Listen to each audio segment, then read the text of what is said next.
BLO Aneesh ജോർജിന്റെ ആത്മഹത്യ. അതുമായി ബന്ധപ്പെട്ട് ഇപ്പോൾ കോഴിക്കോട് കളക്ടറേറ്റ് ഓഫീസിലേക്ക് കളക്ടറേറ്റിൽ NGO സംഘടനകളുടെ പ്രതിഷേധമാണ്.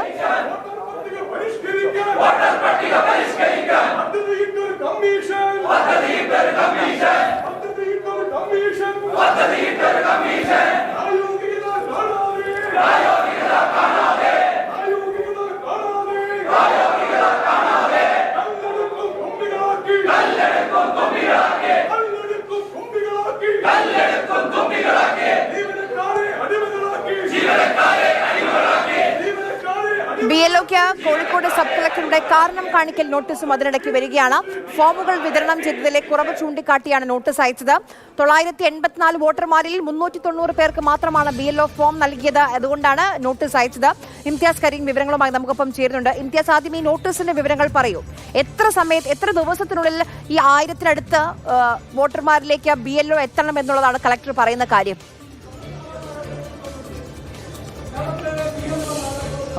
ആര്യ, ഈ BLO കണ്ണൂർ പയ്യന്നൂരിലെ BLO അനീഷൊക്കെ ആത്മഹത്യ ചെയ്ത ഒരു സാഹചര്യം, അതിൽ സംസ്ഥാനത്തുടനീളം പ്രതിഷേധമൊക്കെ നടക്കുന്ന ഒരു സാഹചര്യമാണുള്ളത്. അതിനിടയ്ക്കാണ് കോഴിക്കോട് നിന്ന് ഇങ്ങനെയൊരു സംഭവം ഇപ്പോൾ വരുന്നത്.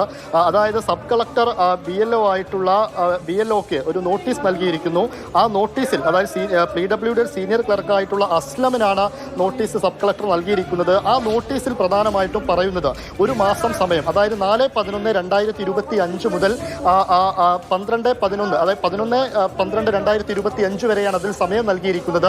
ഈ സമയത്തിനുള്ളിൽ 980 ആളുകളിലേക്ക് എന്യൂമറേഷൻ ഫോം, SIR ഫോം എത്തിക്കണം എന്നുള്ളതാണ് ആ നോട്ടീസിൽ പറയുന്നത്. പക്ഷേ ഈ 984 വോട്ടർമാരിൽ 390 പേർക്ക് മാത്രമാണ് നോട്ടീസ് നൽകിയിരിക്കുന്നത്. അത് നിരുത്തരവാദപരമായ നടപടിയാണ്. ആ രീതിയിൽ മുന്നോട്ട് പോകില്ല എന്ന കുറ്റമാണ് സബ് കളക്ടർ ഇപ്പോൾ ഈ BLO അസ്ലമിനെതിരെ കണ്ടെത്തിയിരിക്കുന്നത്. അതിനെ തുടർന്നാണ് അദ്ദേഹത്തിന് BLOക്ക് നോട്ടീസ് നൽകിയിരിക്കുന്നത്.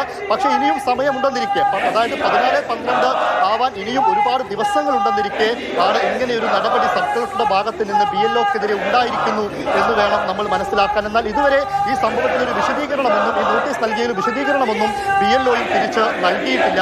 ഇതിൽ നിന്ന് നമുക്ക് കൃത്യമായി മനസ്സിലാക്കുന്നത് അനീഷിന്റെ ആത്മഹത്യ അടക്കമുള്ള സംഗതികൾ മുന്നിലുള്ളപ്പോൾ തന്നെ അത്രത്തോളം ജോലി സമ്മർദ്ദം കളക്ടറുടെ ഭാഗത്ത് നിന്ന്, സർക്കാർ സംവിധാനങ്ങളുടെ ഭാഗത്ത് നിന്ന് ഈ BLOമാർക്ക് വരുന്നുണ്ട് എന്ന് വ്യക്തമാക്കുന്നതാണ് ഈ നൽകിയിരിക്കുന്ന നോട്ടീസ് എന്ന് നമുക്ക് നിസ്സംശയം പറയാം. എന്തായാലും ആ നോട്ടീസ് ഇപ്പോൾ പുറത്തു വന്നിട്ടുണ്ട്, മാധ്യമങ്ങൾ അത് പുറത്തുവിട്ടിട്ടുണ്ട്. അതിൽ ഖേദം, ഈ അസ്ലം തന്നെ അതിൽ ആ ജോലി സമ്മർദ്ദത്തിന്റെ കാര്യം വ്യക്തമാക്കുന്നുമുണ്ട്. ഇപ്പോൾ കോഴിക്കോട് കളക്ടറേറ്റിൽ NGO അസോസിയേഷന്റെ പ്രതിഷേധമാണ് നടക്കുന്നത്. നമുക്ക് ദൃശ്യങ്ങളിൽ അത് കാണാം. അതിൽ പ്രധാനമായിട്ടും ഇവരൊക്കെ ഉന്നയിക്കുന്നത് BLOയുടെ ആത്മഹത്യ മാത്രമല്ല, BLOമാർക്ക് അധിക ജോലി സമ്മർദ്ദം ഈ തിരഞ്ഞെടുപ്പ് കാലഘട്ടത്തിൽ ഉണ്ട് എന്നുള്ള കാര്യമാണ് ഈ പ്രതിഷേധക്കാരെല്ലാം വ്യക്തമാക്കുന്നത്. അല്പസമയം കൂടെ കഴിഞ്ഞാൽ ഇവിടെ BLOമാർ തന്നെ ഈ കളക്ടറേറ്റിന് മുൻപിലെത്തി പ്രതിഷേധിക്കുമെന്നും അറിയിച്ചിട്ടുണ്ട്. NGO അസോസിയേഷന്റെ പ്രതിഷേധമാണ് ഇപ്പോൾ കോഴിക്കോട് കളക്ടറേറ്റിൽ പുരോഗമിക്കുന്നത്. ആര്യ, ശരി, NGO അസോസിയേഷന്റെ പ്രതിഷേധമാണ് കോഴിക്കോട് കളക്ടറേറ്റിൽ നടക്കുന്നത്. അതിനിടയ്ക്കാണ് ഇപ്പോൾ കോഴിക്കോട് സബ് കളക്ടർ തന്നെ നൽകിയ ഒരു BLOക്ക് നൽകിയ നോട്ടീസിന്റെ വിവരങ്ങളും നമ്മുടെ മുന്നിലേക്ക് വരുന്നത്. അപ്പോൾ വലിയ സമ്മർദ്ദം ബൂത്ത് ലെവൽ ഓഫീസർമാരുടെ മുകളിൽ ഈ SIR വിതരണവുമായി ബന്ധപ്പെട്ടുണ്ടാകുന്നുണ്ട് എന്നുള്ള വിവരങ്ങളാണ് വരുന്നത്.